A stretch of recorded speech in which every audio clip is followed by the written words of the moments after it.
Frank Miller looked out the window of the transport ship as it made its final approach to Nova Terra.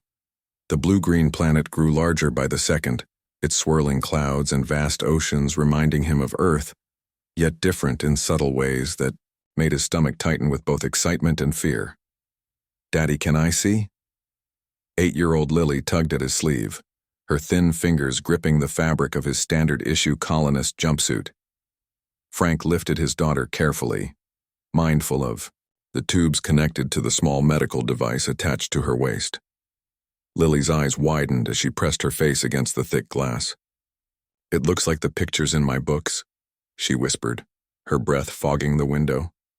"That's our new home," Frank said, trying to keep his voice steady. "Nova Terra." The ship shuddered as it entered the atmosphere.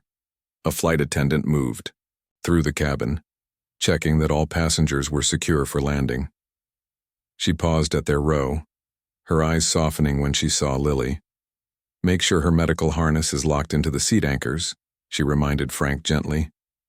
"Descent can get bumpy." Frank nodded and double-checked the connections between Lily's medical equipment and the special accommodations the Colonial Initiative had installed for their journey. His daughter's condition, a rare neurological disorder that affected her breathing, movement, and sensory processing, had made their lives on Earth increasingly difficult. When the opportunity came to join the Nova Terra colony, with the promise of priority medical care for families with special needs children, Frank had applied immediately. The landing was smoother than expected. As the ship settled onto the landing pad with a soft thump, Frank felt a weight lift from his shoulders. They had made it. 10 light years from Earth. A fresh start. The welcoming center buzzed with activity. Hundreds of new colonists moved through processing stations where they received housing assignments, work placements, and orientation materials.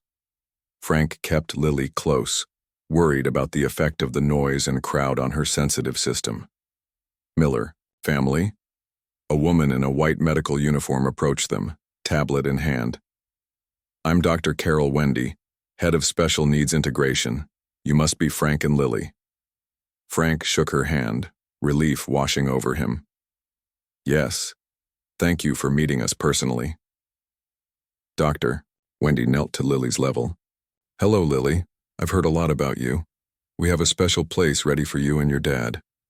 Lily studied the doctor with serious eyes before offering a small smile. "Let's bypass the main processing," Dr. Wendy said, standing. "I'll take you directly to your housing unit in Elysium Fields. It's our most advanced residential district with medical support systems built into the infrastructure." The journey from the landing pad to their new home provided Frank with his first real look at the colony. Nova Terra Settlement 1 had grown from a cluster of prefabricated modules to a sprawling township in just 5 years. The central areas bustled with activity: shops, community centers, hydroponic farming domes, and educational facilities. As their transport vehicle moved toward the residential zones, Frank noted the transition from utilitarian structures to more customized buildings. "Elysium Fields was the third district we built," Dr. Wendy explained as they turned onto a wide street lined with connected housing units. Each had a small yard area enclosed in transparent barriers, protection against the occasionally unpredictable Nova Terra atmosphere. "The homes here have triple redundancy life support and direct connections to the medical center. Their unit sat at the end of a quiet cul-de-sac. From the outside, it looked similar to the others, a 2-story structure with smooth walls made from local materials combined with earth polymers. The main difference was the small medical monitoring station installed beside the front door, its lights blinking steadily. This will read Lily's implanted sensors from anywhere in the house or yard, Dr. Wendy explained as she pressed her hand to the door panel. The entrance slid open smoothly. If there's any change in her condition, the medical center is alerted immediately. Inside, the house was simple but comfortable. The main living area featured adjustable lighting designed to accommodate Lily's sensitivity to brightness. The kitchen contained basic supplies and a food synthesizer programmed with nutritional options tailored to her needs. Upstairs, Lily's bedroom connected directly to a small medical bay equipped with emergency equipment. "It's more than we had on Earth," Frank said quietly, watching as Lily explored her new room. Dr. Wendy nodded. The colony believes in taking care of our own. Everyone here contributes according to their abilities and receives according to their needs. She handed Frank a tablet. Your work assignment is in Engineering Section 5. Your experience with environmental systems will be valuable. The schedule is arranged around Lily's treatment sessions. After Dr. Wendy left, Frank stood on the small enclosed porch area and watched the alien sun beginning to set. The light had a slightly different quality than Earth's, warmer, with hints of purple at the edges. Lily joined him, leaning against his side. The air feels funny, she said. Frank checked her medical readout. The atmospheric composition is a little different here. Your body will adjust gradually. He made a mental note to monitor how the subtle differences affected her condition. A sharp knock at the door interrupted their moment. Frank opened it to find a tall woman with perfectly styled gray hair and a tablet clutched in her manicured hand. Welcome to Elysium Fields, she said, her smile not quite reaching her eyes. I'm Patricia Summers, chairwoman of the Homeowners Association. I like to personally greet all new residents and provide them with our community guidelines. She thrust the tablet toward Frank. He glanced at the screen, noting dozens of categories: exterior decor standards, approved vegetation, noise limitations, visitor protocols. We maintain the highest standards in the colony, Patricia continued, peering past Frank into the house. Her gaze lingered on Lily's medical equipment visible in the living room. I see you have special circumstances. Do review Section 12 regarding medical accommodations. All necessary equipment must remain minimally visible from common areas. Frank felt his jaw tighten.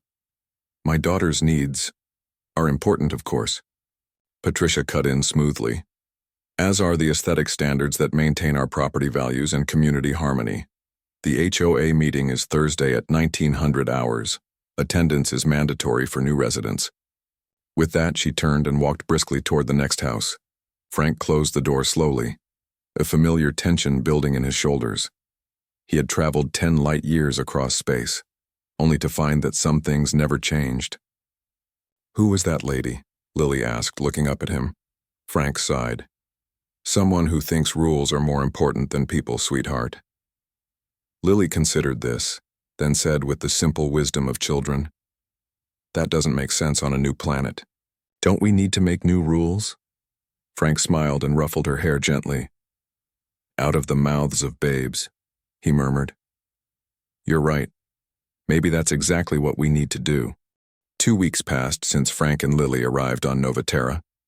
Frank settled into his role at Engineering Section 5, where his skills with environmental systems proved valuable to the growing colony. His work schedule allowed him to be home when Lily returned from the special education center, a blessing he hadn't expected after years of juggling multiple jobs on Earth. Lily was doing better, too. The colony's medical team had adjusted her treatment plan, and the new medications developed, specifically for Nova Terra's slightly different atmospheric conditions, showed promising results. For the first time in years, Frank dared to hope for real improvement in his daughter's condition. But not everything was going smoothly. Patricia Summers had visited their home 3 times since their arrival, each time with a new complaint about violations of HOA rules. Your air filtration system extends 2.7 centimeters beyond the approved boundary, she had said during her last visit, measuring tape in hand as she inspected the external unit Frank had installed to help manage the air quality for Lily's sensitive lungs. Today was the mandatory HOA meeting, and Frank entered the community center with a growing sense of dread. The room was half filled with residents, most looking as unhappy to be there as he felt. Welcome, neighbors. Patricia began from her position at the front of the room. A large screen behind her displayed a list of agenda items, most involving rule changes and violation notices.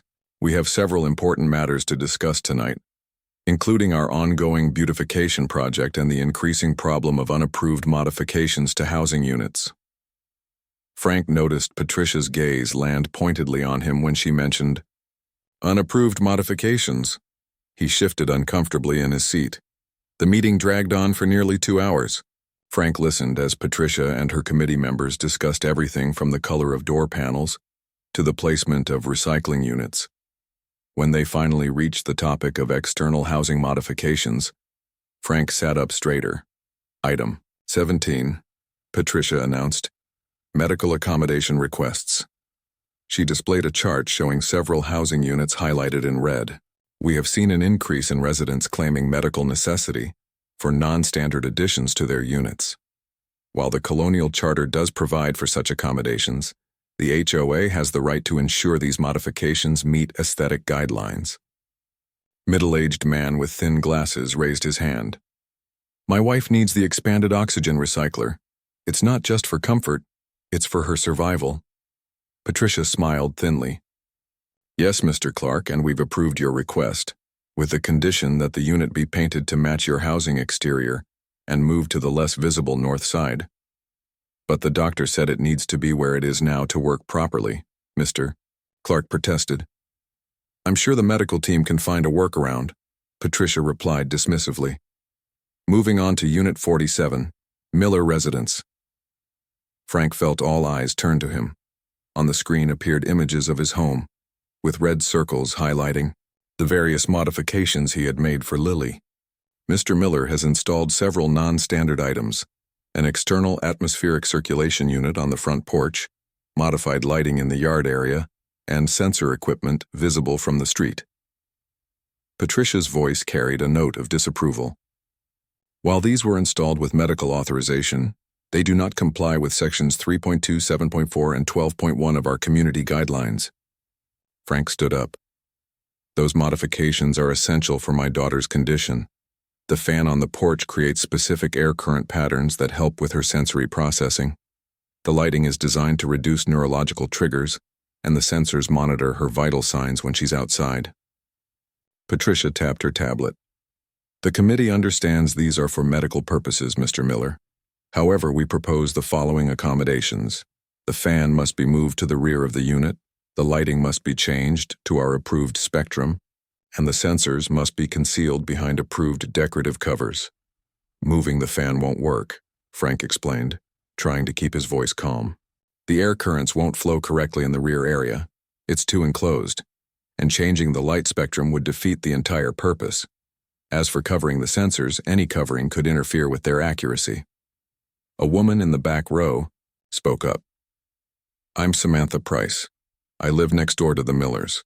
I'm a retired EMT, and I've seen how these modifications help his daughter. Surely we can make exceptions when it's about a child's health. Several other residents nodded in agreement, but Patricia remained unmoved. Rules exist for a reason, she said firmly. Property values and community standards benefit everyone. We're not denying necessary medical equipment. We're simply requiring it meet our guidelines. She turned to Frank. You have 1 week to bring your modifications into compliance, or the HOA will take corrective action.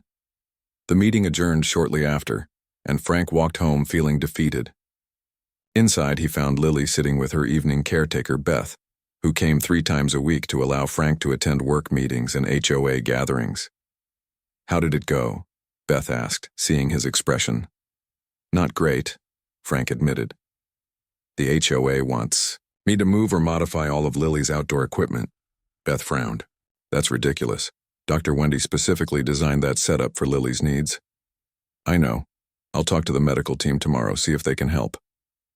Frank sat beside Lily, who was focused on her tablet, reading about Nova Terra's unique plants. How was your day, sweetheart? Good, Lily replied without looking up. We learned about the purple trees that grow in the northern region. They make special oxygen. Frank smiled despite his worries. Lily's fascination with their new world was a bright spot in their lives. The next morning, Frank sent a message to Dr. Wendy explaining the situation. Her response came quickly, assuring him she would contact the colony's administration about the issue. Feeling slightly better, Frank headed to work. His relief was short-lived. When he returned home that afternoon, he found a notice attached to his door. The HOA had scheduled a compliance inspection for the following day, when Frank would be working a double shift at the Environmental Control Center due to a planned system upgrade. They know I can't be here. Frank muttered, checking his work schedule against the inspection time. He called Beth immediately. "I can stay with Lily," Beth assured him, "but I don't have authority to stop them from making changes to the exterior." Frank paced his living room that night after Lily went to bed. He knew what Patricia was doing, scheduling the inspection when he couldn't be present to object. He sent another message to Dr. Wendy, but her automatic response indicated she was away from the medical center for a 2-day conference at another settlement. As he finally went to bed, Frank felt the weight of bureaucracy pressing down on him once again. He had traveled across the stars hoping to escape the senseless rules that had made life on Earth so difficult for families like his. Now it seemed the worst parts of humanity had followed them to this new world. Frank could hardly focus on his work the next day. The Environmental Control Center was busy with the system upgrade, requiring his full attention, but his thoughts kept drifting to Lily and the HOA inspection. He had left Beth with clear instructions. Stay with Lily inside the house and record everything if Patricia and her team tried to modify any of the medical equipment. "You seem distracted today," said Rick, his supervisor. "Everything okay?" Frank sighed and explained the situation. Rick frowned. "That Patricia woman is becoming a real problem. You're not the only one dealing with her unreasonable demands." He checked the work schedule. "Look, we can manage without you for a few hours. Go home and handle this." "Really? But the upgrade is important, but not as important as your daughter," Rick said firmly.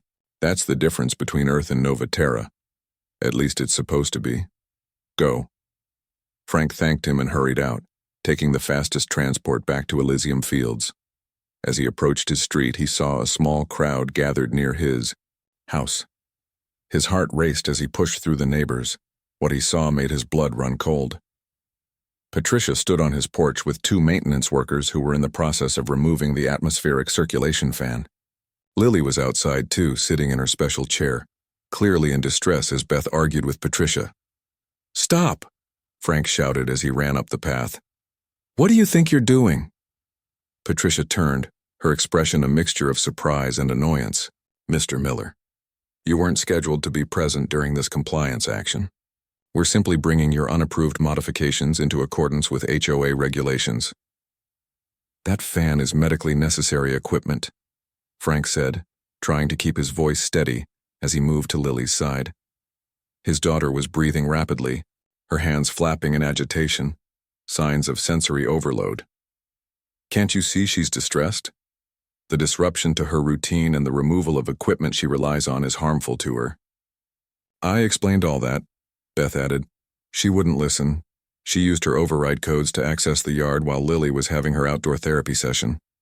Patricia held up her tablet. "I have the authority as HOA chairwoman to enter any property in Elysium Fields to address violations. The notice was delivered and you failed to make the required changes. I filed an appeal with the medical center," Frank countered, checking Lily's vital signs on his portable monitor. Her heart rate was elevated, and her neurological readings showed increasing stress patterns. "Appeals must go through proper channels," Patricia said dismissively. "The HOA has final authority on exterior appearances." One of the maintenance workers paused, looking uncomfortable. "Ms. Summers, maybe we should wait. The kid doesn't look good." Patricia glared at him. "Continue with your work.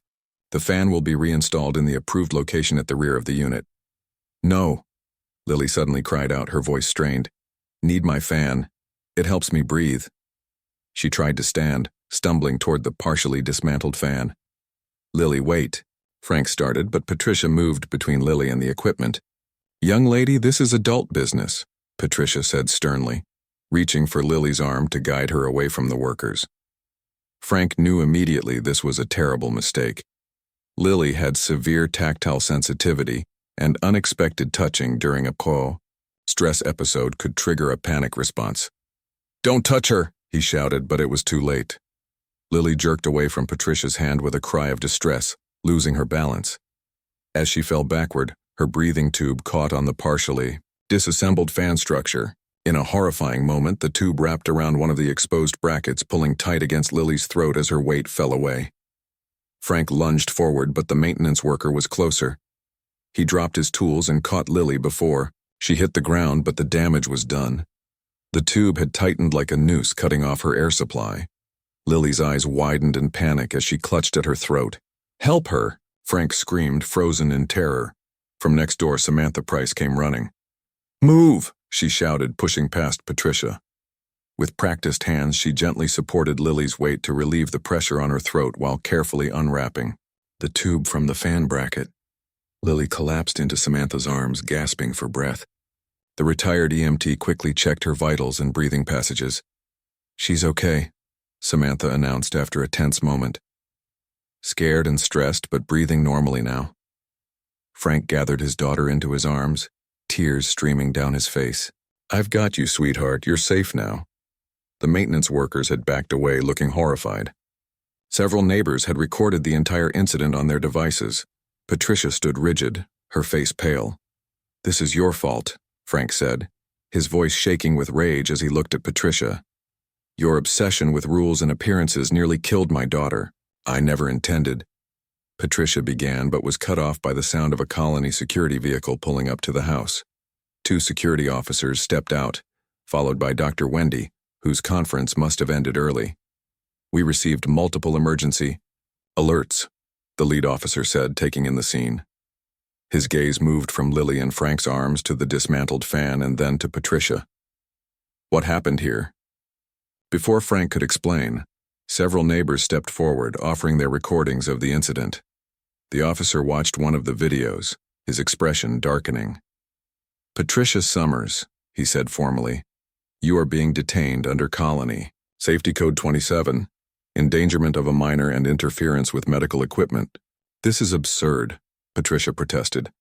"I was enforcing HOA regulations, which do not supersede colonial law regarding safety and medical necessity," Dr. Wendy interrupted.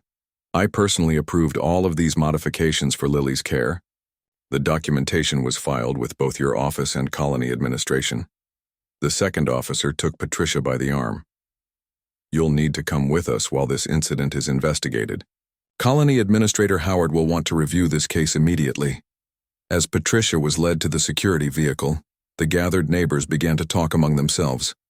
Frank heard snippets of conversation expressing outrage at Patricia's actions and concern for Lily. Dr. Wendy knelt beside Frank and Lily, running a medical scanner over the girl. "Let's get her inside and do a full check," she said gently. "She's had a significant shock." Frank nodded, still trying to process what had happened. "Will she be okay?" "Physically, yes," Dr. Wendy assured him. "The emotional impact may take longer to address." She looked at the dismantled fan. "I'll have a medical engineering team here within the hour to properly reinstall and upgrade all of her equipment. Colony Administrator Howard gave me emergency authorization to override any HOA restrictions." As they moved toward the house, Samantha and several other neighbors began picking up the scattered tools and parts of the fan. "We'll help put everything back," one man said. "And make sure it stays put this time." For the first time since the incident began, Frank felt a glimmer of hope. Perhaps on this new world, 10 light years from Earth, humanity might still learn to value people over rules. News of the incident spread quickly through Nova Terra Colony. By evening, almost everyone had seen the video recordings of Patricia Summers' confrontation with Frank and the dangerous situation it created for Lily.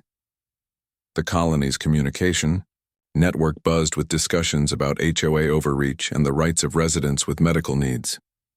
Frank spent the rest of the day with Lily in their home, comforting her and trying to restore her sense of safety. Dr. Wendy had completed a thorough examination and confirmed that Lily had suffered no permanent physical harm, though the emotional trauma would take time to heal. "She'll need to rest for a few days," Dr. Wendy advised as she packed up her medical equipment.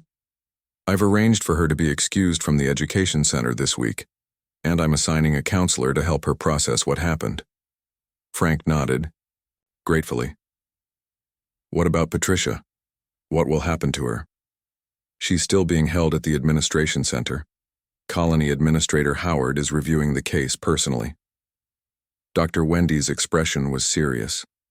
"Frank, I want you to know that what happened today is forcing the colony leadership to re-examine how we balance regulations with human needs. Your situation may lead to important changes. After Dr. Wendy left, Frank made Lily's favorite meal, using the food synthesizer. They ate together quietly in the living room, watching an educational program about Nova Terra's unusual wildlife. Eventually, Lily fell asleep on the couch, emotionally exhausted from the day's events. Frank carried her gently to her bed and sat beside her for a long time, watching her breathe. His communication device chimed softly, indicating a message. It was from Colony Administrator Gregory Howard himself, requesting Frank's presence at a hearing the following morning. Patricia Summers would face judgment for her actions, and Frank's testimony was needed. The Administration Center stood at the heart of the colony, a large structure that housed the government offices, main communication, hub, and judicial chambers. Frank arrived early, leaving Lily in Beth's capable care with additional support from Samantha, who had volunteered to stay close by. The hearing room was already crowded when Frank entered. Colony residents from various districts had gathered to witness the proceedings. Frank recognized many faces from Elysium Fields, including several HOA committee members who looked uncomfortable. Administrator Howard called the room to order precisely at the scheduled time. A tall man with gray hair and dark skin, Howard had a reputation for fairness and practical solutions. He had been one of the original planners of the Nova Terra colony and was respected by most residents. This hearing will address the incident that occurred yesterday in Elysium Fields residential district, Howard began, his deep voice carrying easily through the room. Patricia Summers, as chairwoman of the Elysium Fields Homeowners Association, you are accused of endangering a minor, interfering with necessary medical equipment, and abusing your authority. How do you respond? Patricia stood at a small podium, looking much less imposing than she had on Frank's porch. I was fulfilling my duties as HOA chairwoman, she said, her voice lacking its usual confidence. The modifications to the Miller residence violated our community standards. I had no intention of causing harm. Intent does not change outcomes, Howard replied evenly. Our colony operates under the principle that survival and well-being come before aesthetics or property values. This is not Earth, Ms. Summers. On Nova Terra, we cannot afford to place rules above people. The administrator turned to a large screen where the video recordings from multiple neighbors played in sequence, showing the entire incident from different angles. The room was silent as everyone watched Lily struggling to breathe when her tube caught on the fan. Mr. Miller, Howard said when the recordings ended, please share your perspective on these events. Frank stepped forward, his heart racing. He described the repeated conflicts with the HOA, his attempts to comply while still meeting Lily's medical needs, and the terror he felt watching his daughter unable to breathe. Nova Terra was supposed to be a fresh start, Frank concluded. A place where my daughter could receive the care she needs without fighting bureaucracy at every turn.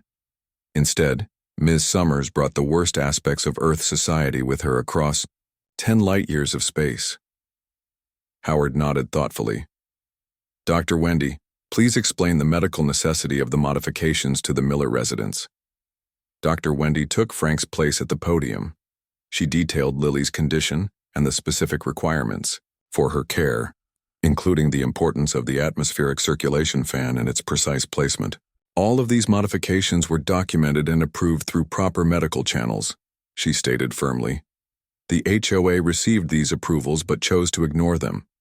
Next, several neighbors spoke, describing how they had witnessed Patricia's increasing rigidity about rules in recent months. Even members of her own HOA committee admitted that her enforcement had become extreme. When all testimony was complete, Howard took only 5 minutes to reach his decision. The evidence is clear, he announced. Patricia Summers, you placed your interpretation of community standards above the safety and medical needs of a child.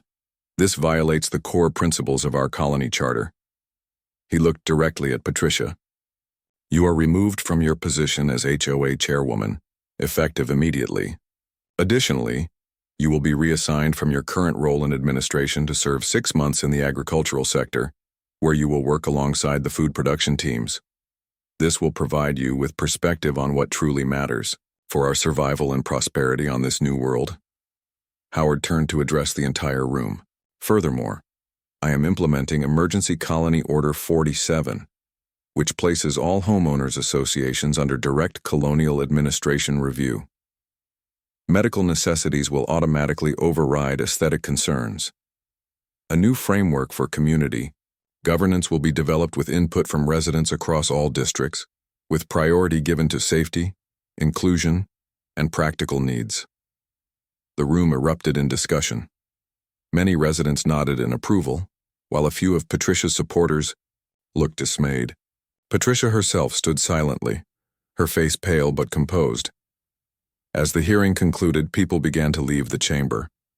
Frank found himself surrounded by neighbors offering support and apologies for not standing up to Patricia sooner.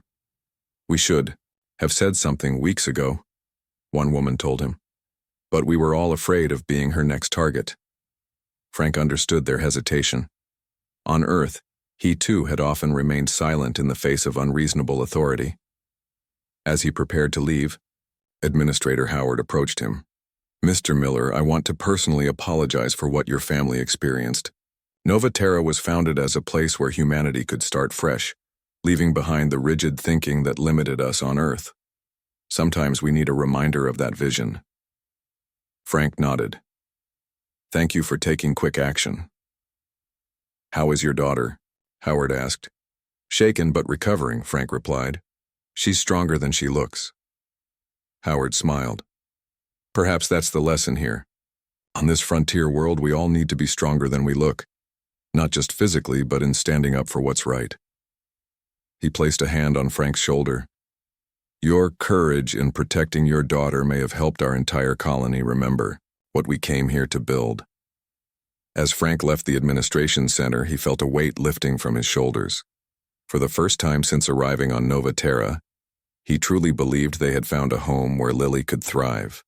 3 months passed since the incident that changed life in Nova Terra colony.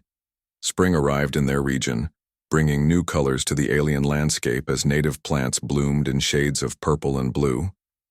Frank stood on his porch, watching Lily play in their yard with 2 other children from nearby homes. Her health had improved steadily, partly due to the upgraded medical equipment now installed throughout their home and yard. The changes went far beyond Frank's personal situation. Administrator Howard had kept his word, implementing a complete overhaul of community governance. The Elysium Fields HOA no longer existed in its previous form. Instead, a community support council had been established, with representatives chosen based on their expertise in relevant areas: medical care, engineering, education, and environmental management. Frank had been asked to serve on this council, bringing his perspective as both an engineer and the parent of a child with special needs. He found the work rewarding, especially when he could help other families navigate challenges similar to his own. "Dad, look," Lily called out, pointing to a small flying creature that hovered near the garden.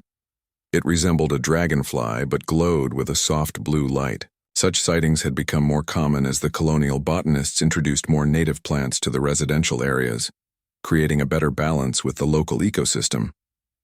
"Beautiful," Frank replied with a smile. Lily's recovery from the trauma had been remarkable.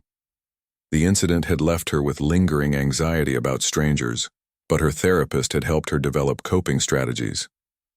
In some ways, she seemed stronger now, more confident in expressing her needs. His communication device chimed with a message from Rick at the engineering center. A new shipment of environmental sensors had arrived from Earth, and Frank's expertise was needed to help integrate them into the colony's systems. He would need to go in for a few hours. "Beth will be here soon to stay with you," Frank told Lily. "I need to go help with some new equipment." Lily nodded, too engaged with her friends to be concerned about his departure. This easy acceptance was new. Before, she would have become anxious about any disruption to their routine.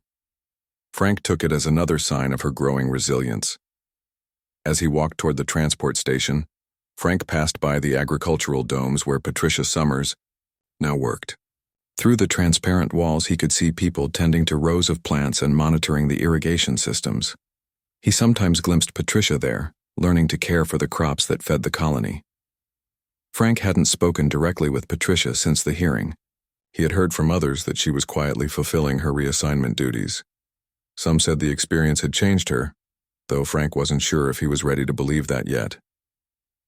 At the engineering center, Frank joined Rick and several other colleagues to unpack and test the new sensors.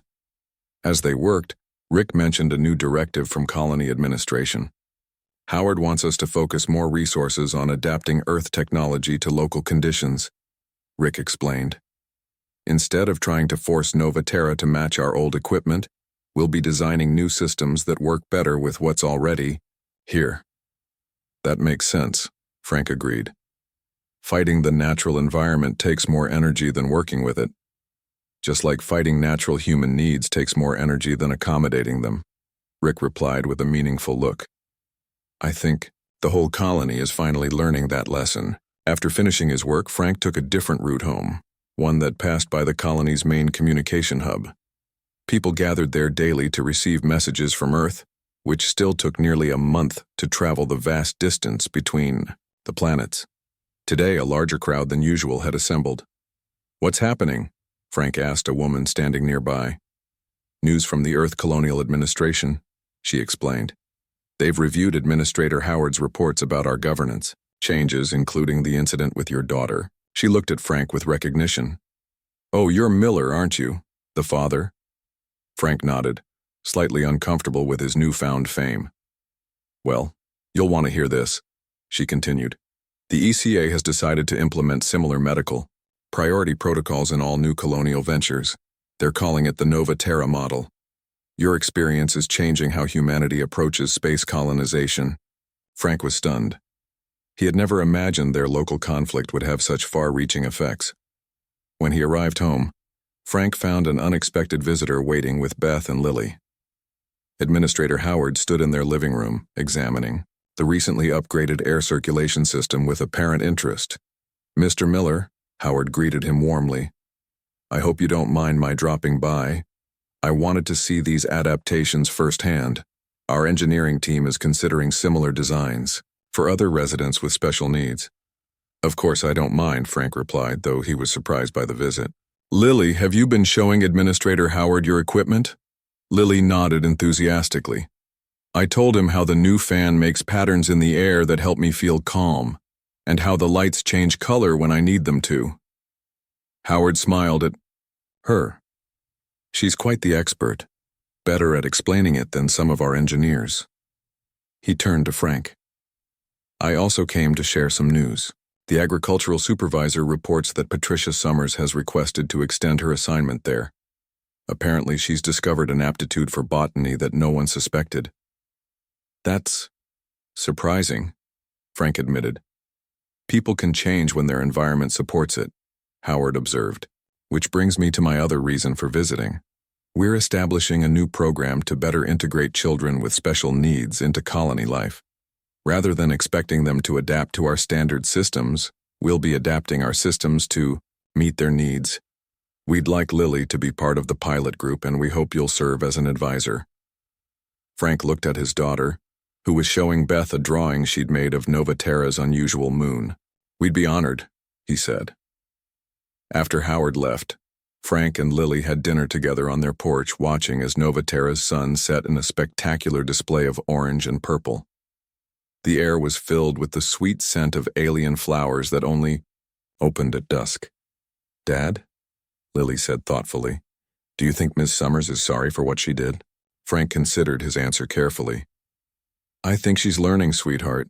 Sometimes people get so caught up in how they think things should be that they forget to see how things actually are. Lily nodded as if this made perfect sense to her. Like how Earth people tried to make this planet like Earth instead of learning how to live on Nova Terra. Frank smiled at his daughter's insight. Exactly like that. It's easier to try to make everything match what we're used to. But sometimes, we need to change ourselves instead. As darkness fell, the bioluminescent plants in their garden began to glow, bathing the yard in gentle blue light. Frank thought about how far they had come since arriving on this world. The journey across space had been just the beginning. The real voyage was learning to adapt, not just to a new planet, but to a new way of thinking about human community. 10 light years from Earth, humanity was finally beginning to evolve.